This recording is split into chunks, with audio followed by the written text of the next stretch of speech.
You wake up, you drink a glass of water, you skip breakfast, and you go train on an empty stomach. Maybe it is a brisk walk, maybe the bike, maybe weights in the garage. You feel disciplined, and you earned that because most people never get that far. But for a large share of adults over 50, that exact sequence is silently converting a fat-burning session into a muscle breakdown session. And the entire difference comes down to a 90-minute window that almost nobody in the mainstream fitness world has ever explained to you. Here is the part that matters. Fasted training is not the mistake. I am going to walk you through the exact trial that made a group of doctors sit up because the results did not match what the textbooks predicted. Over roughly 30 days of consistent fasted work, your body makes a set of changes inside muscle tissue that fed training does not produce. That part holds up. The mistake is where you place the session inside your day. Training fasted in the first 90 minutes after your eyes open, and training fasted in the final 90 minutes before you break your fast are not the same intervention. They are two different hormonal events wearing the same clothes. One of them builds the machinery that burns fat for the next 24 hours. The other one quietly hands your body a bill it pays for out of your lean tissue. I'm going to take you through this the way it actually happens in your body, hour by hour, starting from your last meal the night before and running all the way through the session and the meal that follows it.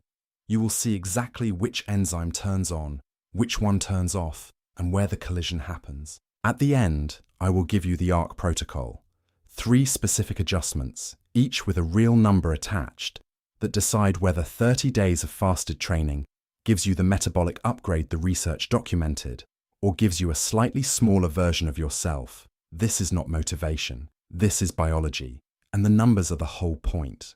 Let me start with the study, because the finding is what pulled me into this in the first place. A research group at the University of Leuven in Belgium, led by Peter Hespel, ran a controlled trial that was published in the Journal of Physiology in 2010, with a follow-up in the Journal of Applied Physiology in 2011.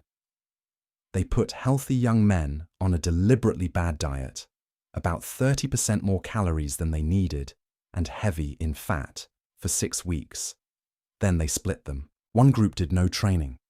One group trained after eating. One group did identical training on an empty stomach. Same workouts, same intensity, same calories going in. The only variable was whether there was food in the system when the session started. The group that did no training gained weight, and their glucose tolerance got worse, which is exactly what you would expect. The group that trained after eating also gained weight, a little over 3 pounds on average, and their whole body insulin sensitivity still deteriorated. Exercise did not rescue them. The fasted group gained essentially nothing, and their insulin sensitivity held steady through 6 weeks of overfeeding. Same food, same workouts, different clock position, opposite outcome. Now here is the detail that surprised the clinicians reading it, and it is the reason I am making this video. When the researchers measured how many calories each group burned during the actual training sessions, the numbers were close to identical. The fasted group was not outworking anybody. The difference was not in the session at all. It showed up in the muscle biopsies. In the fasted group, and only in the fasted group, the muscle increased its content of the transport proteins that pull fat and glucose across the cell membrane, including the glucose transporter called GLUT4 and a fat-carrying protein at the muscle surface. Their muscle cells also learn to store fat inside the muscle fiber itself and then burn that fat during exercise, which is a pattern you normally see in trained endurance athletes. Translate that out of lab language. The fasted group did not win because of what they burned while training. They won because of what their muscle became capable of doing on every other day, including the days they did not train at all. Fasted training does not work like a calorie transaction. It works like a renovation order sent to your muscle tissue. And a renovation order can be sent to the wrong department if the timing is wrong, which is where this video is going. So let me name the invisible villain. It is not hunger, it is not low blood sugar, and it is not a slow metabolism. The villain is cortisol arriving at the wrong moment and switching on a specific piece of cellular machinery called the ubiquitin proteasome pathway. That is the system your body uses to tag proteins for demolition and feed them into a recycling unit that chops them into amino acids.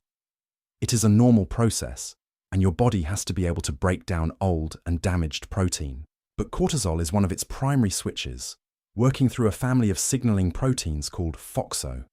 And when cortisol runs high while your fuel tank is empty and your muscles are under load, that demolition crew gets a longer shift than it should. Picture your body as a warehouse with two crews on the payroll. The first is the upgrade crew, and its scientific name is AMP-activated protein kinase, AMPK for short. It is the sensor that notices when cellular energy runs low, and when it is active, it orders new fat-burning equipment installed in the muscle, more mitochondria, more transport proteins. That crew is exactly who you are trying to call in when you train fasted. The second is the demolition crew, the ubiquitin proteasome system, and its job is to strip material off the shelves and send it back to the liver to be turned into sugar. Cortisol is the foreman who decides how many workers get assigned to demolition each morning. Both crews clock in during a fasted workout. That is unavoidable, and it is not a problem by itself. The question is the ratio. And the ratio is set almost entirely by where in your morning the session lands, because cortisol does not sit at a flat level across the day. It runs an arc, and that arc is one of the most predictable events in human biology. Within 30 to 45 minutes of the moment you open your eyes, your cortisol climbs between 50 and 160% above its overnight baseline. This has a name in the research literature: the cortisol awakening response. It has been measured for decades, and it happens whether you slept well or badly, whether you eat or not. It is your biological starting gun. It raises blood pressure a little, sharpens attention, and tells the liver to start manufacturing glucose out of your own tissue, a process called gluconeogenesis. That glucose does not come from breakfast. It comes from stored glycogen, from the glycerol in your fat, and from amino acids, and a meaningful share of those amino acids come out of muscle. Put the two things together and the collision becomes obvious. You wake up. Your cortisol is already climbing toward its highest point of the whole 24-hour cycle. The demolition crew is already receiving orders, and in that exact window, you add a training session, which is itself a cortisol-raising event, on top of a fasted state that has already lowered your available fuel. You have not made one demand of your body. You have stacked three. At the precise moment, your body is least equipped to protect lean tissue. And you feel fine while it happens. You feel sharp, focused, and virtuous because cortisol makes you feel sharp. That is what it is for. The sensation of doing something right and the biology of doing something right are not the same signal. Now let me start the clock properly, because the placement problem cannot be understood without seeing what came before it. Hour zero is your last bite of food the night before. Not when you sat down, not when you finished the wine. The last bite. Your gut goes to work.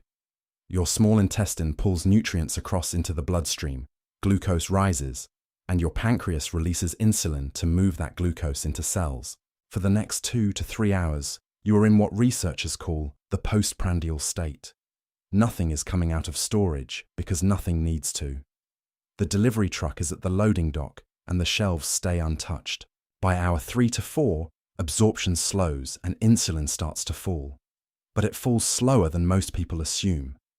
Insulin itself clears the blood in about 4 to 6 minutes, and yet the effect it leaves behind on your fat cells lasts far longer. Your fat tissue holds an enzyme called hormone-sensitive lipase, which is the gate that releases stored fat, and insulin keeps that gate locked. Even a small amount of insulin, an amount too low to show up as a spike on a glucose monitor, is enough to hold the lock. So through hour 4, your body is still deciding whether more food is coming before it commits to opening storage. By hour 6, most people are asleep, and the post-absorptive state has begun. Your blood sugar is now held steady by your liver, which releases glucose from its own glycogen reserve. Your liver holds roughly 100 grams of glycogen when full. Your skeletal muscle holds 400 to 500 grams more, but muscle glycogen is selfish. It does not release into the bloodstream for the rest of the body. It stays local, reserved for the muscle that stored it. That detail explains why a fasted walk and a fasted set of heavy squats produce completely different hormonal consequences, and I will come back to it. By hour 8, liver glycogen is dropping, and your body is ramping up lipolysis, the breakdown of stored triglycerides into free fatty acids your cells can burn. But lipolysis at hour 8 is not lipolysis at hour 16. It runs at partial capacity because your body has accepted that food is not arriving right now, and it has not yet concluded that food is genuinely scarce. Those are two different internal states, and the gap between them is where most of the value in this entire protocol lives. By hour 10, you are waking up. Your cortisol arc is firing. Your liver is being told to make sugar out of your own tissue, and the shoes are by the door. That is the exact moment where everything is decided, and in the next chapter, I am going to show you minute by minute what happens inside a fasted session placed in that window versus one placed 8 hours later, what the mainstream fitness world got wrong about fasted cardio, and why they had every reason to know better, and why people over 50 are affected by this timing error in a way that people in their 30s are not. So the shoes are by the door, your cortisol is climbing, and you head out. Let me take you through that session minute by minute, because the first 20 minutes and the last 20 minutes of a fasted workout are two different biological events. Minute 0, you start moving. Within seconds, your adrenal glands release adrenaline and noradrenaline on top of the cortisol that was already rising from the awakening response. That release is the signal your fat tissue has been waiting for. It activates hormone-sensitive lipase, the gate on your fat cells, and because your insulin has been low for 10 or 12 hours, that gate opens without resistance. Free fatty acids pour into your bloodstream. This part is excellent, and it is why fasted training earned its reputation. Minute 10 to 20. Fat oxidation climbs. A meta-analysis published in the British Journal of Nutrition in 2016, pooling controlled trials that compared aerobic exercise performed fasted against the same exercise performed after a meal, found meaningfully higher fat oxidation rates in the fasted condition. The number quoted most often sits around 20 to 30% more fat burn per minute of work. Your muscle is pulling fatty acids out of the blood and out of the fat droplets stored inside the fibers themselves. AMPK, the upgrade crew, is activating. Repeated across 30 days, that is the exact signal that tells your muscle to build more mitochondria and install the transport proteins the Leuven researchers found in their biopsies. Minute 20 to 30. Here is where the road forks, and the fork is determined entirely by intensity. If you are walking briskly, cycling easily, or moving at a pace where you could still hold a conversation, roughly 60 to 70% of your maximum heart rate, your body stays on fat as the dominant fuel. The demand is low enough that fatty acids can supply it. The upgrade crew keeps working, the demolition crew stays at minimum staffing, and you are in the exact state the research describes. But push above roughly 75% of maximum heart rate, and the fuel system switches. Fat oxidation is slow. It needs oxygen, and it takes time to move fatty acids into the mitochondria. When demand climbs past a certain point, your muscle cannot wait, so it reaches for the fastest fuel available, glycogen stored inside the fiber itself. Now remember what I told you about muscle glycogen. It is selfish. Your liver glycogen can be released into the bloodstream to feed the rest of your body, but muscle glycogen cannot.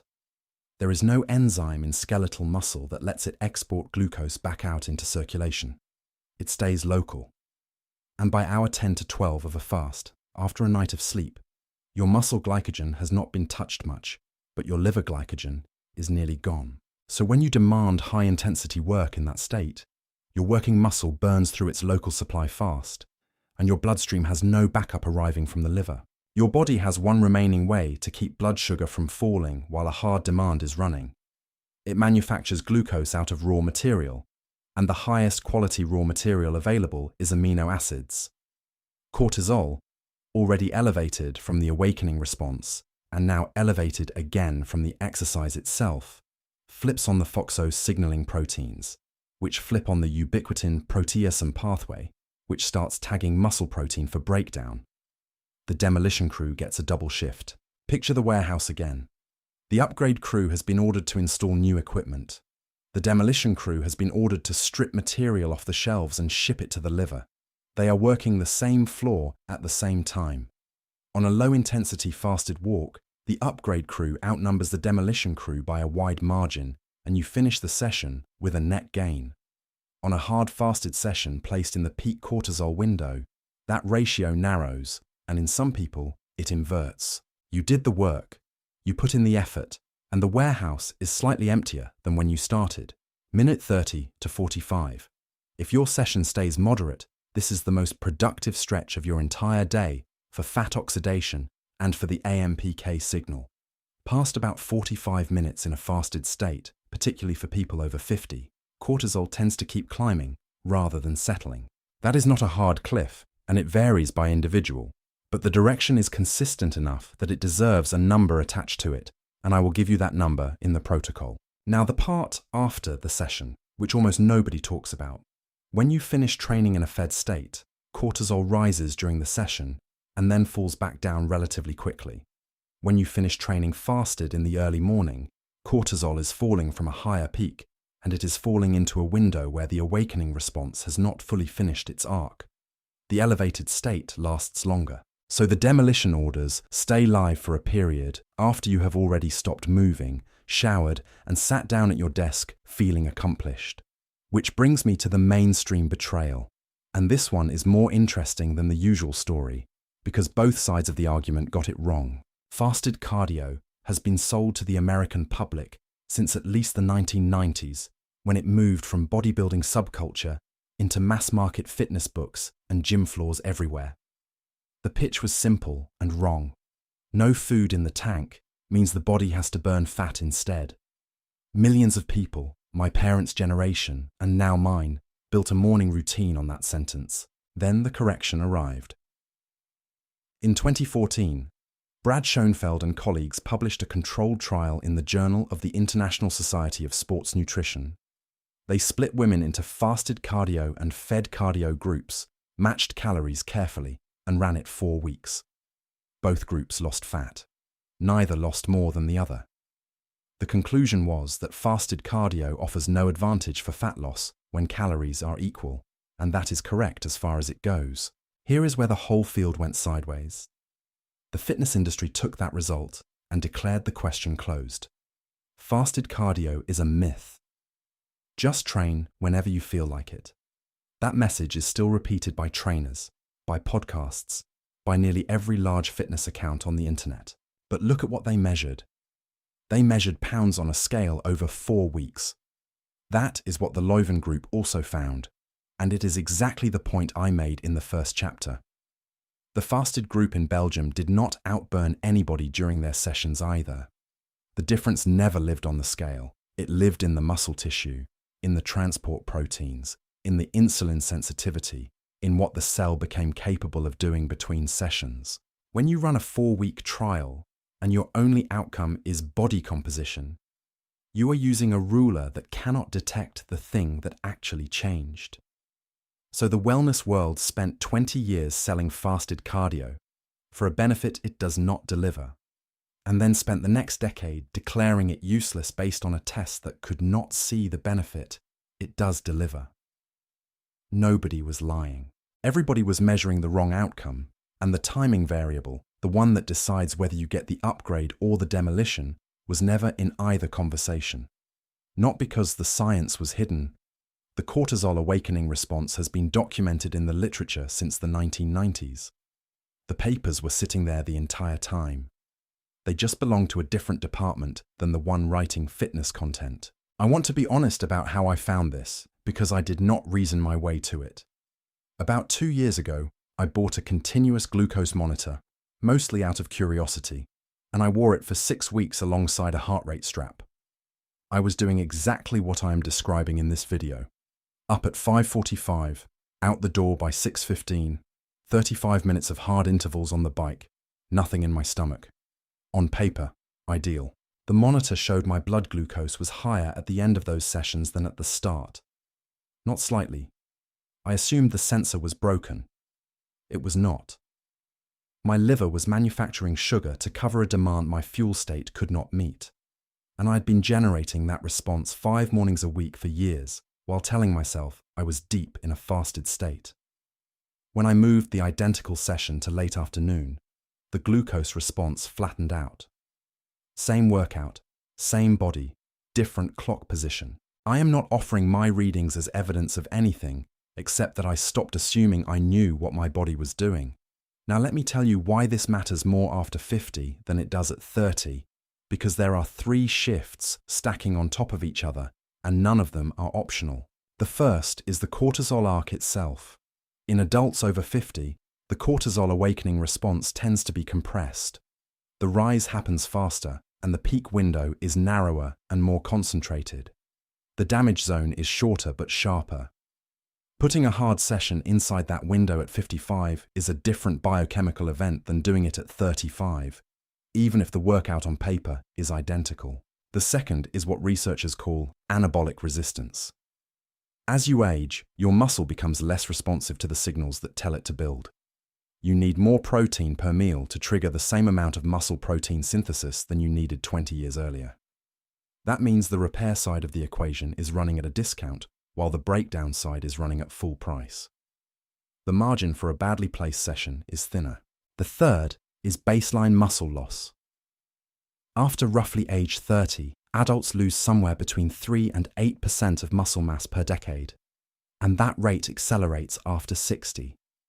That is the mechanism behind the loss of strength, balance, and metabolic rate most people accept as unavoidable.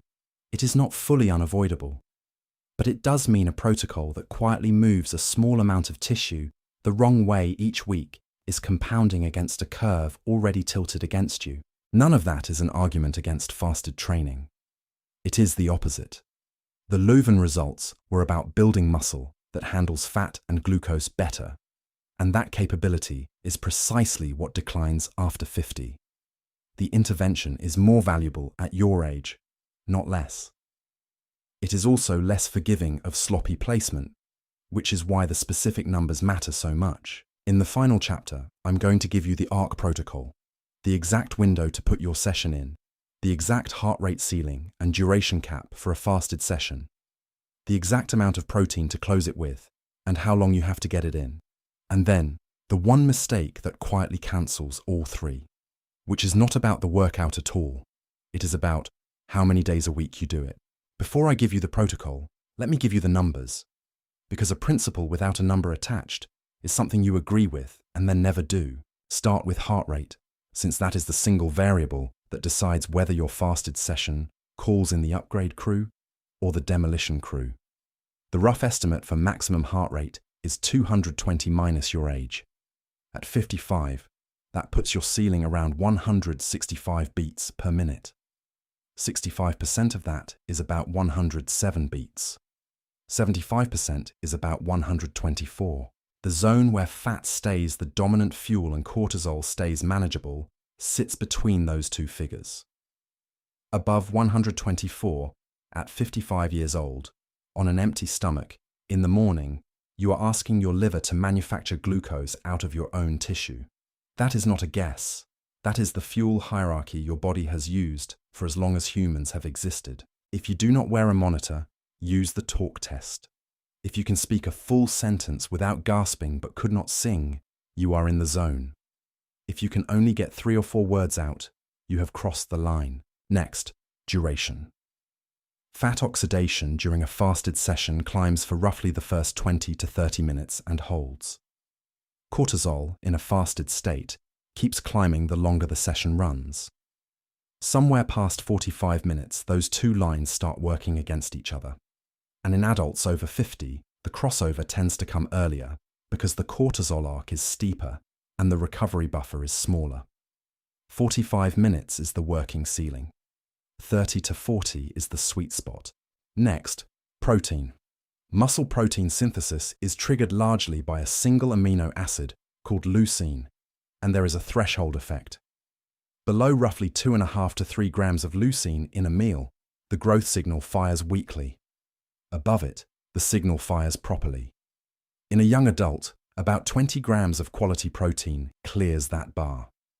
After 50, because of anabolic resistance, the same 20 grams often does not.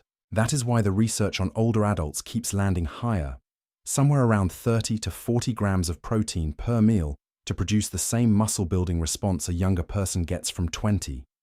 Almost nobody in the mainstream adjusts that number for age. They give one figure for everybody, and the people it fails are the ones who need it most. One more figure. Roughly 40% of American adults have prediabetes or impaired fasting glucose, according to data from the Centers for Disease Control and Prevention, and the rate is higher in the over 50 population than in any younger group. In someone whose insulin response is already sluggish, the glucose that cortisol tells the liver to manufacture during a badly timed morning session clears more slowly and produces a larger insulin response on the way out. 4 in 10. That is not a fringe group. That is likely half the people watching this. Now the ARC protocol. 3 components, each with a number, and one mistake at the end that cancels all 3. The A is anchor. Anchor your fasted session to the end of your fast, not to the start of your day. The minimum is 90 minutes after your eyes open before any training begins, not 90 minutes after your feet hit the floor. 90 minutes from the moment of conscious waking, because that is when the cortisol awakening response starts its clock. For people over 50, or anyone carrying high baseline stress or poor sleep, 120 minutes is the better target. The ideal placement is stronger than the minimum. Put the session in the final 60 to 90 minutes before you break your fast. If your eating window opens at noon, train from 10:30 to 11:15. At that point, your cortisol has completed its morning arc and settled. Your insulin is at its lowest of the day. Your free fatty acids are circulating at high concentration, and fat oxidation is already near its daily peak from the fast alone. The exercise signal lands on top of a system that is already pointed in the direction you want. You are not fighting the hormone. You are stacking with it. Compare that to the same session at 6:15 in the morning. Same shoes, same route, same effort. Cortisol at peak, liver under orders to manufacture sugar, demolition crew fully staffed, and 6 more hours of fasting still ahead of you before any protein arrives to repair anything. The workout did not change. The hormonal context around it changed completely, and the hormonal context is what your muscle actually responds to. The R is restrict. Restrict the intensity and the clock on any fasted session. 65 to 75% of maximum heart rate, 45 minutes maximum. Brisk walking, easy cycling, swimming at a conversational pace, light rucking. That is the entire menu for fasted work. This is the component people resist most because it feels like doing less. It is not. It is doing the specific work that produces the specific adaptation. The Leuven biopsies came out of moderate endurance training, not intervals. The transport proteins, the mitochondria, the improved fat handling, all of it came from sustained moderate effort in a fasted state. Nobody has shown that going harder in that window produces more of it, and the mechanism says the opposite. Your hard work still belongs in your week. Heavy resistance training and high-intensity intervals go in the afternoon or early evening with food in your system. That is when body temperature peaks, when coordination is best, when cortisol sits at its daily low, and when you have fuel available to protect the tissue you are building. This split is not a compromise. It puts each kind of work where its biology functions. The C is close. Close the session with 30 to 40 grams of quality protein within 60 minutes of finishing. This is the component that decides whether the entire morning was an investment or a withdrawal. When you finish a fasted session, your muscle is in a state researchers describe as primed. Blood flow to the tissue is elevated, the transport machinery is active, and the cellular signals that direct amino acids into repair are switched on. That window is real and it is not indefinite. Feed the muscle inside it, and the demolition orders get cancelled and the repair orders go through. Leave the muscle unfed for 3 more hours because your eating window says so, and cortisol keeps working the room. This is the specific reason I told you to place the session at the end of your fast. If you train from 10:30 to 11:15 and your window opens at noon, the protein arrives 45 minutes later. The close happens automatically. If you train at 6:15 and eat at noon, you have left almost 6 hours between the demand and the repair, in the population where repair is already running at a discount. Eggs, fish, chicken, Greek yogurt, cottage cheese, or a quality protein powder all clear the bar. 30 to 40 grams, led with fat or fiber if you like, a little olive oil or avocado, which slows absorption and produces a smoother rise, but get the protein in. Now, the mistake that invalidates all three, and it has nothing to do with the workout itself. It is frequency. People who understand this material do the same thing almost every time. They fix the timing, they fix the intensity, they fix the protein, and then they do it 7 days a week because it is working and more should be better. Fasted training is a stress signal. That is the entire point. AMPK activates because your cell detects an energy shortage, and the adaptation happens during recovery, not during the session. Run that signal every single day, and cortisol never returns to its true baseline. Your overnight cortisol stays slightly elevated, which raises the next morning's awakening response, which makes the next session more catabolic, which raises the following night's baseline. The loop compounds quietly, and the first thing most people notice is that they are sleeping worse, and their strength has stopped moving. 3 to 4 fasted sessions per week, non-consecutive. That is the ceiling. Not because of willpower, not because you need rest days for motivation, but because the adaptation the Leuven researchers measured is built in the recovery window, and there is no version of this where you get it by removing the recovery window. And I will say the obvious thing, since almost nobody selling fasting content does. If you take medication that affects blood sugar, including metformin, sulfonylureas, or insulin, do not restructure fasted training without your physician involved, because exercise and fasting both move glucose, and those medications amplify the movement. If you have a history of disordered eating, this protocol is not the right tool for you, and there are better ones. And if you are on blood pressure medication, the combination of a fasted state and morning exercise can drop pressure further than you expect. None of that is a disclaimer for legal cover. It is the same precision the rest of this video is built on. So here is the whole thing in one breath. The research is real. Roughly 30 days of consistent fasted training changes what your muscle is capable of. And the doctors reading those biopsies were surprised because the change had nothing to do with calories burned during the session. But the same session placed inside the cortisol awakening response produces a different result than the identical session placed at the end of your fast. Anchor it 90 minutes after waking at minimum, ideally in the final 60 to 90 minutes before your eating window opens. Restrict it to 65 to 75% of maximum heart rate for no more than 45 minutes. Close it with 30 to 40 grams of protein inside 60 minutes, 3 to 4 days a week. Never on consecutive days. That is the ARC protocol. You do not have to train harder. You do not have to fast longer. You have to move one session by a few hours and put a number on 2 things you are doing by feel. If you are going to run the ARC protocol this week, comment the word ARC below, because I want to see who is actually moving on this rather than watching it and closing the tab. I read every comment. The next video goes one layer deeper into something I only touched on here. What happens to muscle protein synthesis after 50? Why the 20-gram protein rule that every trainer repeats is the wrong number for your age, and the exact distribution across the day that the research on older adults keeps landing on. That mechanism sits underneath everything in this video. And if you want this kind of content, mechanisms instead of motivation, every claim traced back to a real study, you can look up yourself, subscribe to the channel. It genuinely helps this grow, and it means the next one shows up for you. 1 video a week, every week.